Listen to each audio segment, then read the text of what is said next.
And thank you for fitting in the last full talk slot for us. Mike Wheeler is Professor of Philosophy at the University of Stirling, has contributed to lots of work in the foundations of cognitive science and the philosophy of mind, including his book on reconstructing the cognitive world.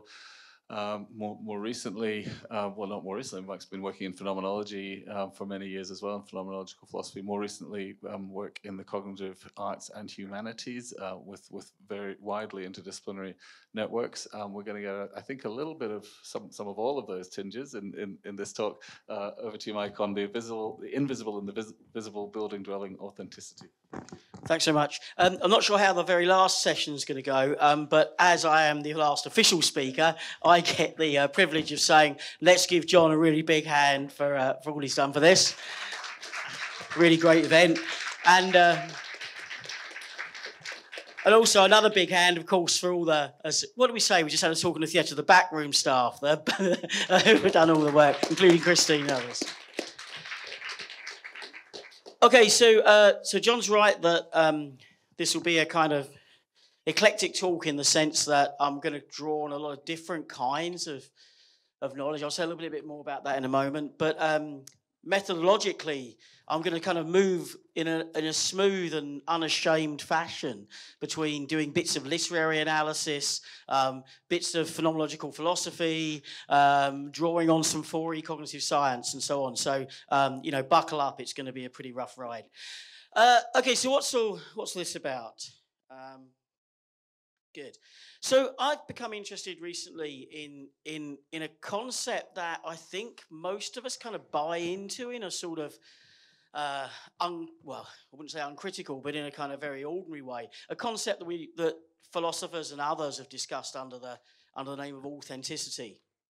Now, I think some of you may immediately have a kind of critical response to that, which suggests there's something bogus about the very concept. But you just hang on, because we'll get to that. So here's the philosopher Bernard Williams giving us a sense of what this notion of authenticity is. And Williams says, authenticity is based on the idea that some things are in some sense really you, or express what you are, and others aren't. So, the background here is a sense of genuineness, that some of the things we do in our lives express who we are, and others are. And the most common way of filling in the rest of that sentence will be something like, well, we just sort of do what's expected of us, or we follow various kind of social norms without questioning them, or whatever it might be. And what I'm going to do in this talk is start by thinking about this kind of concept, and as the talk goes on, it will morph into something a little bit different, as you'll see. And by the time it's morphed into something a bit different, we'll be giving something that's a bit closer to an understanding of the way that thinking and experience works. And I'm going to tie it in this talk to the way in which place plays a role in this process. So the question for today, how do designed and appropriated places, and I mean that quite generally, so buildings, public art, curated locations, including curated natural locations, and so on. I'll give examples of these as we go along. How do these kinds of places figure in this phenomenon of authenticity? So how do they figure in regulating a sort of sense of expressing who we really are, or reflecting who we really are? And my answer to this question, as I said already, is going to draw on a combination of literary analysis, phenomenological philosophy, and cognitive science of my favourite flavour, which I guess for a lot of people here, it's their flavour too, which is a kind of embodied or extended distributed cognitive science. So things will come in and out of the argument willy-nilly, based on drawing on these different kinds of areas. In general, I'm going to adopt what some people call a cognitive niche construction framework. I think Andy was the first person to use the phrase cognitive niche construction, which is a kind of local psychological version of the more general theory of niche construction. And here's a kind of standard way of thinking about that. Human beings build external structures that, often in combination with culturally transmitted practices, transform psychological spaces in ways that promote or even sometimes obstruct thought and experience. So it's the idea that we design places, we design external structures in ways that will, in the good case, you might think, bootstrap positive aspects of our reasoning and experience. But of course, sometimes we create spaces that obstruct those processes as well, and that shouldn't be forgotten. And so that's the kind of background here. I'm going to talk a lot about places and structures, and we should think of them as these kind of cognitive niches, these places that scaffold thought and experience for us. So that's the kind of general sort of map, if you like, background structures that are going to play a role in this process. I'm going to start by thinking about this notion of authenticity a little bit more carefully. And I'm going to start with some very famous novels, the Kerouac Road novels, most famously, On the Road.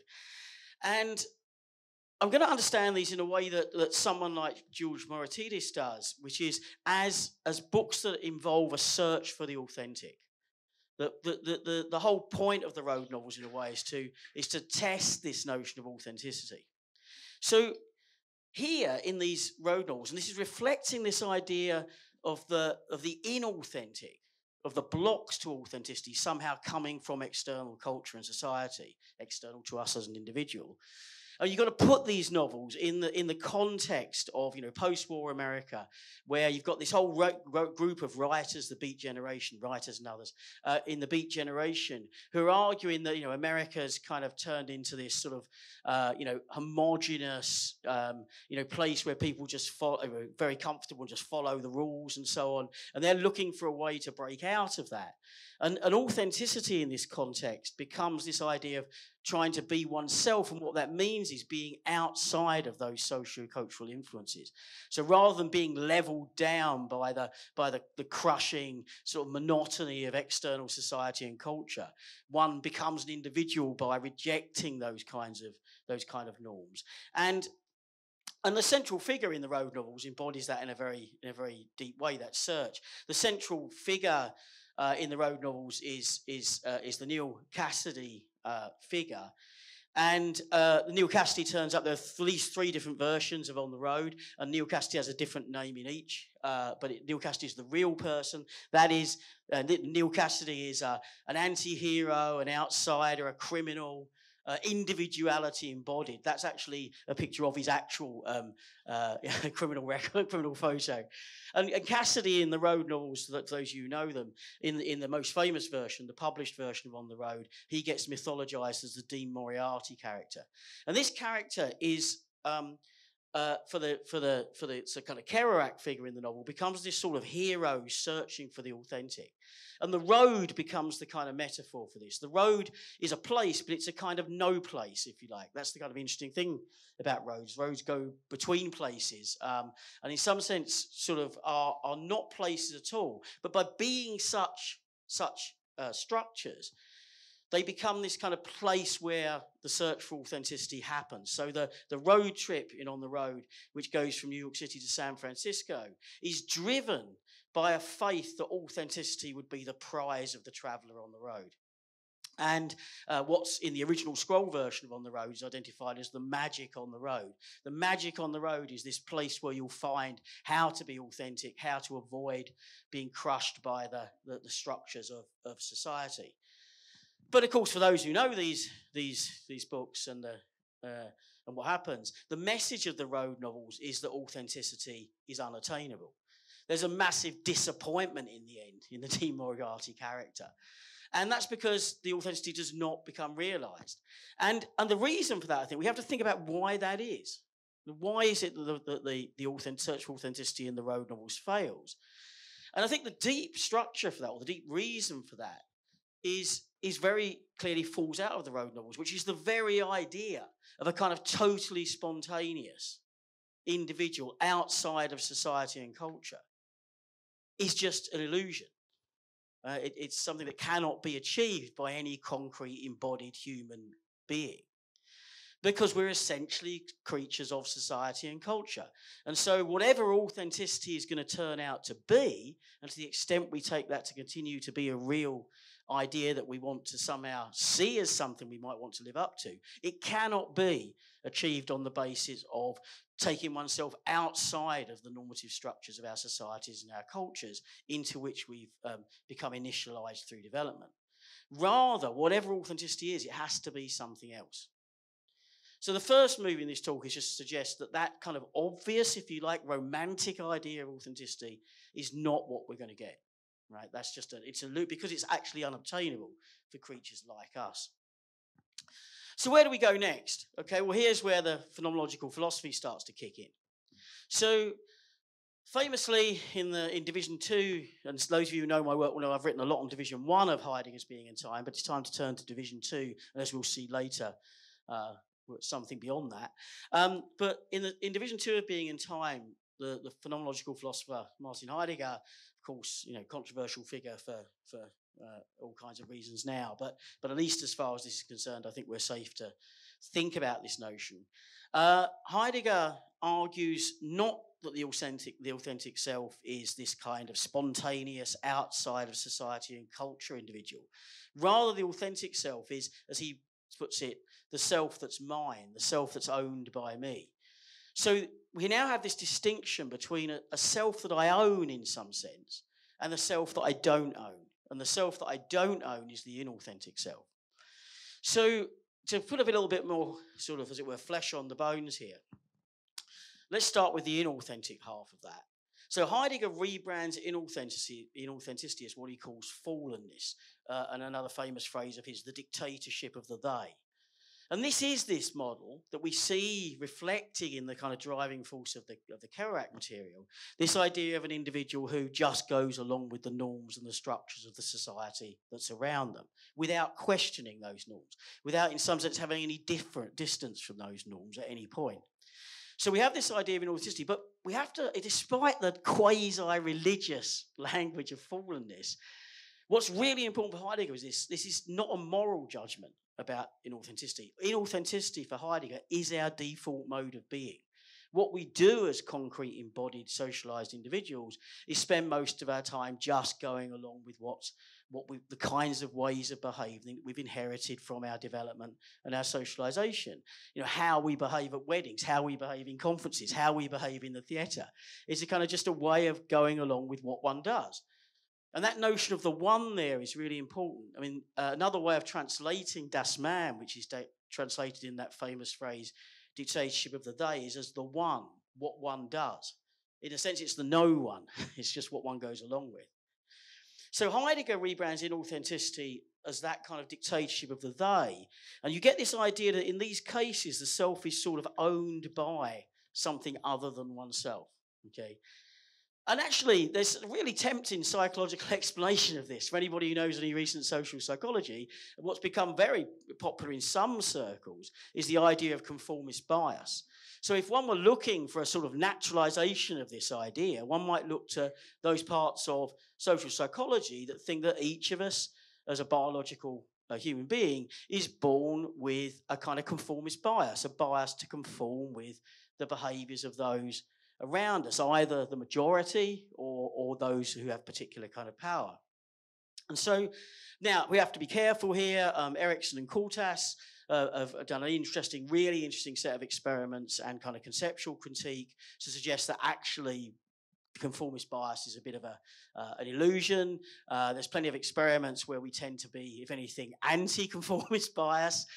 So maybe that's not such a tempting idea after all, but it's just to give the idea that some of these what look like very kind of abstract philosophical thoughts can actually be given quite a good kind of psychological underpinning, and that's one way in which that might be done. What's critical is when we turn to the authenticity half of this, right? For Heidegger, authenticity is not an isolation from others, not a kind of radical individualism of the kind that we see embodied in what the De Moriarty character is trying to represent. That's just an illusion for Heidegger because he thinks that sociality is an essential part of human life. Being with, as he puts it, is an essential aspect of being in the world. Being with others. And so for Heidegger, authenticity involves not an isolation from others, but a kind of modulation of our sociality. So what he means is nicely expressed in a concept that he introduces, which is best translated as the word retrieval, not the way. Sometimes it's translated as repetition, but the best translation is the word retrieval, I think. So what we do to be authentic on Heidegger's, well, when we are authentic, is that we appropriate, we make our own patterns of sense making that are available to us from our culture. Now, this can go, as you know, as soon as I say the next part, you're going to see and given Heidegger's unfortunate relationship with the Nazis, we're going to see how this can go hideously wrong in some ways. But Heidegger's thought is we sort of appropriate heroic either figures or important events from our cultural histories, and we sort of throw our weight behind those. We own them as kind of templates or models for behaviour. Now, and Bert Dreyfus, bless his cotton socks, had a really nice model for this, which I wouldn't be my choice. But for instance, he thought we could think about events as from our cultural past, important events as themselves becoming models for action. So he thought Woodstock, for instance. I'm much more of a Clash and Sex Pistols man than I am a Woodstock man. But I mean, for Bert, the idea was that something like Woodstock, kind of in an event from our cultural past, could become a kind of model for a way of living. We could throw our weight behind that. And by doing that, we become authentic. That's the authenticity. The authenticity is in the ownership of these social structures. Okay, so that's kind of to rethink authenticity. Now, here I'm going to say something very briefly about something that I think a lot more ought to be said about, and I would in a different context. But it's going to have when we turn to place in a moment, authenticity, this has a role to play. So the interesting thing about authenticity on the Heideggerian model is it happens when, in some sense, a bit of distance opens up between us and our ordinary, unquestioning ways of behaving according to our societal and cultural norms. It comes when we have the moment where we have the opportunity to throw our weight behind those norms, which means some sort of distance has to open up between those norms and us, such that we can potentially question or move into a critical relationship with them so that we can, maybe not consciously and deliberatively, but sort of decide that these norms are the ones we will follow. Now, that can all sound very kind of, self-help and at a very high level. But in fact, the thought I want to press here is I think this is actually the dynamics of thinking, right? There's something what thinking is, every moment of thinking, if you like. The basic fact about what thinking is the fact that we collect up these norms about sense-making, about the way we make sense of the world, the way we behave, from our past. And in every moment, the question is, do we continue to follow them or not? And, continuing to follow doesn't necessarily mean inauthenticity, right? It could be that when there is a gap there somehow, that we can then just continue to behave exactly as we previously did, but with that sense of ownership, with that sense of throwing one's weight behind the norms rather than uncritically just following them. For that to be the way that we are, I think requires thinking itself to be a kind of process that's a bit like improvisation in music. So the idea is that thinking, the best model we have for thinking is musical improvisation, right? Here's someone else who thinks something like this. So Sepulveda-Pedro, a very recent paper called Levels and Norm Development. And actually there's a critique of some Eric's stuff in that, so we won't get too close to the actual argument. But here's a nice thing that Sepulveda-Pedro says. The enactment of a norm is the result of the actualization of the historical past, a pre-given norm, of the agent-environment system in the current flow of the present. This encounter produces a disparity or a tension between the past and the present, making the agent-environment entanglement move forward while engendering concrete living acts that constantly reorganize the agent-environment entanglement. There's a lot going on in this quote, a lot going on in the accompanying paper. But the thing I want to press here is this idea that for Sepulveda-Pedro, and I think he's right about this, each kind of moment in our thinking and our experience has at its heart, if you like, this idea of bringing the pre-given norms into the present and then either following them or not. It's an encounter between the history and the present. So it's a flow in time. Each of us is a kind of flow in time. Thought is a flow in time. And musical improvisation, understood properly, is a really good model for this. Okay, so musical improvisation sometimes in the popular mind is thought of as like radically spontaneous, a bit like Dean Moriarty, right?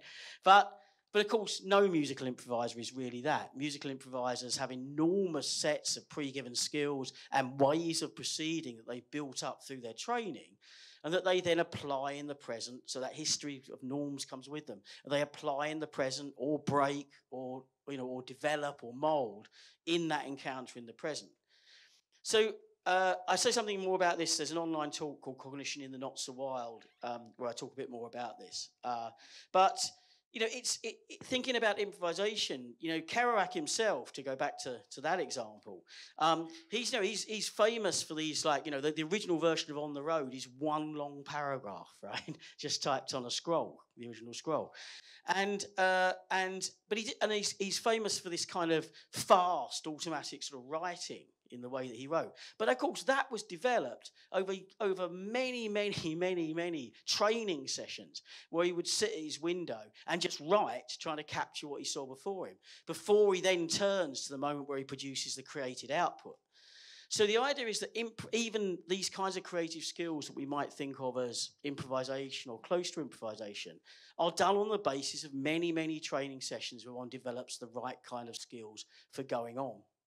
And so I think we need to think about thinking more like that, right? So, traditionally in cognitive science, we've been through thinking as kind of symbol manipulation. We've been through thinking as some kind of pattern completion. We're going through thinking as some kind of predictive processing. But I think really what we need to do is start thinking about thinking as a kind of improvisation, as essentially creative. That's the general idea. Now, how does this all work with respect to space and place? The question is, what promotes the kind of right kind of gap where we get the opportunity to either throw our weight behind sets of norms in our sense-making environment or not? Right? How do we find ourselves in a moment where we can genuinely commit to a kind of way of making sense of the world? Well, it seems to me that built environment, created spaces are exactly the kind of places where that happens. And to get to that, I'm going to draw a distinction here between two different kinds of, as it were, relationship with space and place. So against the background of what Heidegger calls dwelling, which is the idea of a kind of space in which one is at home, where one has a place, right? So dwelling doesn't just mean being in a particular geographical location, right? It means a place where one is at home. So what are the dynamics of dwelling, that where we think about space and place that way? Well, I think it's a kind of negotiation between two different modes, if you like, of experiencing place. There are transparent places, right, where the environmental structures themselves disappear from our conscious apprehension. We walk around spaces all the time and we take, as it were, no notice of them, although we smoothly and skillfully and adaptively navigate them with no problem at all. Nevertheless, they don't themselves figure in our conscious apprehension. Now, you might think one way of thinking about this is that such places have a tendency to encourage or structure a certain kind of authenticity. These are places where our normal sense-making norms just play out as usual. We walk across the room, we open the doorknob, we go through Who thought there'd be two talks on doorknobs? I'll mention them again in a moment. We walk across the room in a certain kind of way. We use the doorknob in a way that we're socially conditioned to do so. Condition's too strong, initiated to do so. On the other hand, there are disruptive places, difficult places, places that challenge us, places that render visible our sense-making norms, places where our normal ways of behaving are disrupted in some way. In these kinds of places, we experience what Heidegger sometimes calls unhomeliness. These are places where the gap between that history of sense-making and what we do next becomes one that we have to negotiate. We have to, as it were, in some way, in some sense of decide what to do. And these are the places, right, where we have a chance to throw our weight behind the sense-making norms into which we've been initiated through our development and so on, or where we get the chance to do something different. Remember, authenticity doesn't require doing something different. It could actually involve doing exactly what you would have done anyway, but being, as it were, with the knowledge that one is following those sense-making norms in a certain kind of way. I think there's a lot to be said here about an analysis of this that would draw on Merleau-Ponty and the dynamics around optimal grip, for those who know that. There's a really complicated thing about the relationship between familiarity and unfamiliarity. I'm going to say a bit more about this in a moment. But for instance, one might think that various kinds of rituals that take place in places like churches, for instance, say Catholic churches in the medieval period, where the sense was that the rituals are very familiar to people. And I think they're precisely kind of structuring a kind of explicit commitment by people to throw themselves behind certain norms into which they've already been embedded. It's kind of encouraging that recommitment to a certain way of going on. And you can have unfamiliar places that nevertheless you don't even notice. I'm going to say a bit more about those in a moment. Now, in fact. Okay, so here we're going to switch gears. I don't even know what's coming in my own talk. It's really exciting stuff, So I've done quite a bit of work with architects around the idea of intelligent buildings. Okay, so buildings that are AI enhanced. And some of those architects are very committed to a certain kind of model of what they're trying to produce that I'll come back to in a moment. But first of all, in a more practical sense or root sense, what is it that an intelligent building is? An intelligent building is a smart place, right? It's a smart niche, right? We build intelligent buildings with AI in them, and these are smart buildings, right? That's another way that people talk about them. Here's a definition from a sort of overview of intelligent architecture. An intelligent building is a building that has the ability to respond on time according to processed information that is measured and received from exterior and interior environments by multi-input information detectors and sources to achieve users' needs and with the ability to learn. It's not the most elegant definition, but I like it because it actually gives us a real sense of what intelligent buildings do.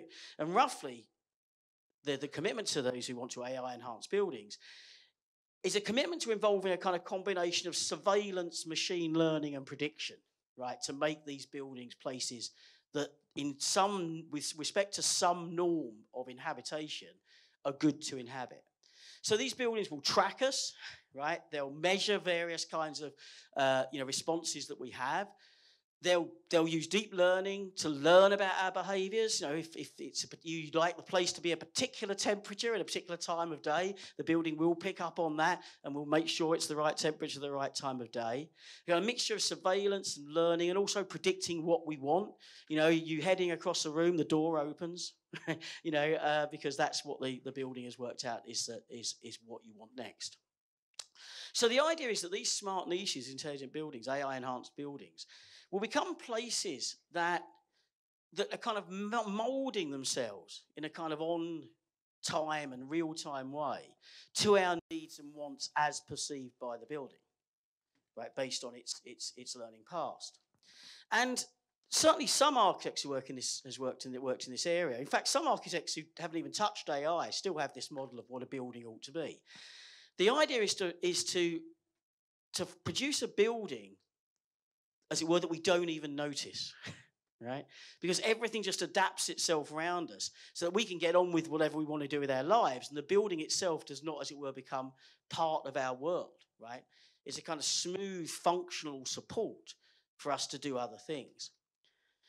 And so a popular design goal for intelligent buildings is to become smoothly performing architectures that disappear from the conscious experience of their inhabitants, right? Because they mould and adapt to meet our needs, as we want them. I'm going to mention doorknobs again. So the nice thing about thinking about something like a doorknob is it gets this idea of designing for transparency. Here's the philosopher Alvin Noe. He says, you never ask when confronted with a doorknob, what is this? If you even notice the knob, it's potentially bad design, right? And that's the idea here. Maybe whole buildings could be like that. You just don't really notice them. You get on with your job. You get on with performing whatever task you want to perform in that building.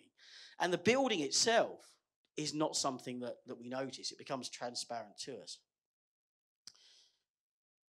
Now, there are all kinds of questions one might ask about whether we really want our buildings to be like this.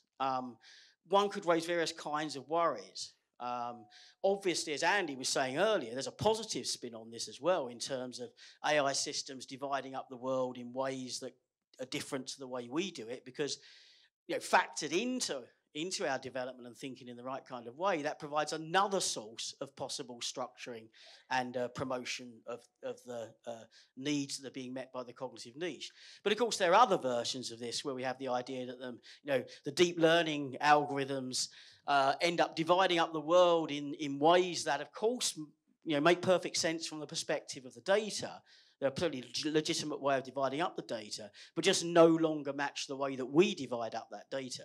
There are famous examples in deep learning of what are called adversarial exemplars, where you can train up a network to look at images of cars and non-cars, and it does really, really well, and it generalizes to new cases, and it's fantastic. And then you just change 3 pixels in one of the pictures. And that's at a level that a human being can't even notice. And the network goes, don't know what that is, that's not a car, with extreme confidence, right? And that's because its categorization space is not the same as ours. It's categorized the data differently. And for that network, those three pixels became really important. Anyway, that's one kind of worry one might have, okay, that the networks will diverge. But that's not really what I'm concerned, well, maybe it's part of what I'm concerned about here. But to borrow something that I thought that David Byrne, forced on me from his book, How Music Works. So some people don't know, we all have this idea of Muzak. I don't know if that translates internationally across Europe, but Muzak is kind of music that you just played in the background. It's really bland. You don't really notice it. It plays in supermarkets. But actually the Muzak Corporation had a much more subtle aim than that when they started to produce Muzak. It was designed to smooth out the ebbs and flows in US worker performance, right? So the idea was you produced these bland versions of pop songs that all stayed at the same level, and US workers would not, as it were, go up and down in their activity in response to the music. They'd all work at a constant level. So the Music Corporation was using kind of, as it were, structures to mold our behavior in ways that we didn't notice. Right, that was the idea behind it, in the interests of post-war capitalism. But maybe we just don't want our buildings to be doing that to us, right? Our architecture, our places. So maybe we actually need to think slightly differently about what I want our buildings to do. And I'm just going to whip through now, for the last few minutes, a few examples.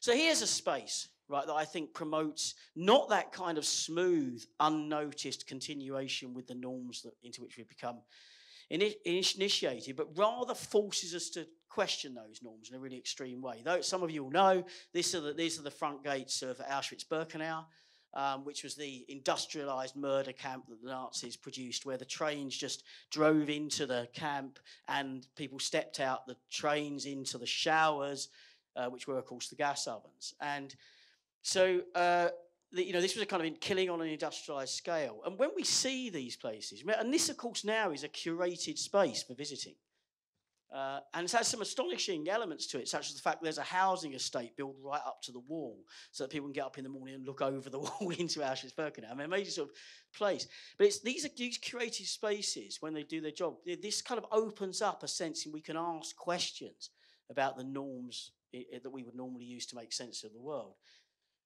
What I really like, is my current sort of obsession, is the way that transgressive street art does this, right? So here's Michael Holman, who's a sort of a spokesperson for hip hop and so on. Speaking about being in New York in 1978, he says, I was half asleep waiting for a subway, and then this train comes into the station. It's covered top to bottom across all the windows with graffiti logos and burners. I'd never seen anything like it before. It was an insane message from the street. It was vandalism, but beautiful at the same time. Young kids saying, look at me, look what I can do. I'm not a nobody. Okay, so this city houses the United Nations. It's the capital of media and finance. But I'm a kid from the Bronx, and I've got game too. There's an idea that what street art and of this kind can do when it transgresses in this kind of way is raise these questions about the sort of normal ways of behaving, the normal ways of making sense of the world. And I think it does that because it's a transgression of the local environment that forces people to question what they want in their local environment. And, you know, it's quite interesting. These are pictures from street art from Oslo. Right, that's not going to upset anybody, I guess, right? It's rather cute. And this is different street art. This is not street art done by the kids from the Bronx. There are no kids from the Bronx in Oslo. This is like publicly commissioned street art, right? And this does not transgress. However, turn the corner, we find something a bit different. This always reminds me of the ghost of Christmas Present in A Christmas Carol with poverty and want under its robes. You know, you see the sort of weird figure and the figures below. So even kind of publicly commissioned street art can ask you to think about your local environment, about the norms by which you make sense of the world. And this is even, I like even better. Here's like, you know, the iconic image of the Scream, which, you know, is obviously big in Oslo. But here, of course, with some rather transgressive elements, mentioning US imperialism and so on. So street art can really, you know, I think have this way of opening up a gap between our normal ways of seeing our environment and alternative ways in which we can make choices then about what norms we throw our weight behind. And here's something we've seen already. Here's the Rietveld's vacant NL project. And the reason for mentioning this is I've talked about environments in which it kind of structures a certain kind or promotes a certain kind of inauthenticity, just going on, not noticing the norms of one's sense making. I've talked about environments that can, as it were, shock us through being transgressive into asking questions about those norms, from created kind of sites of horror through to some really quite fantastic street art. But actually what also can be done by niches that are built a certain kind of way, designed a certain kind of way, is, as it were, smooth a transition into seeing the world a different way. So it's not just about shock, right, and forcing you to feel not at home in your environment anymore in the way that some transgressive street art might. But it's also about promoting a certain kind of re-engagement with one's environment, a sort of transition into a space that's different. And in the Vacant NL project, as Eric described yesterday, we have this idea that what the art exhibit here does is to open up or to divert people's attention to possible new sets of affordances that they can respond to that are prevented by the environment.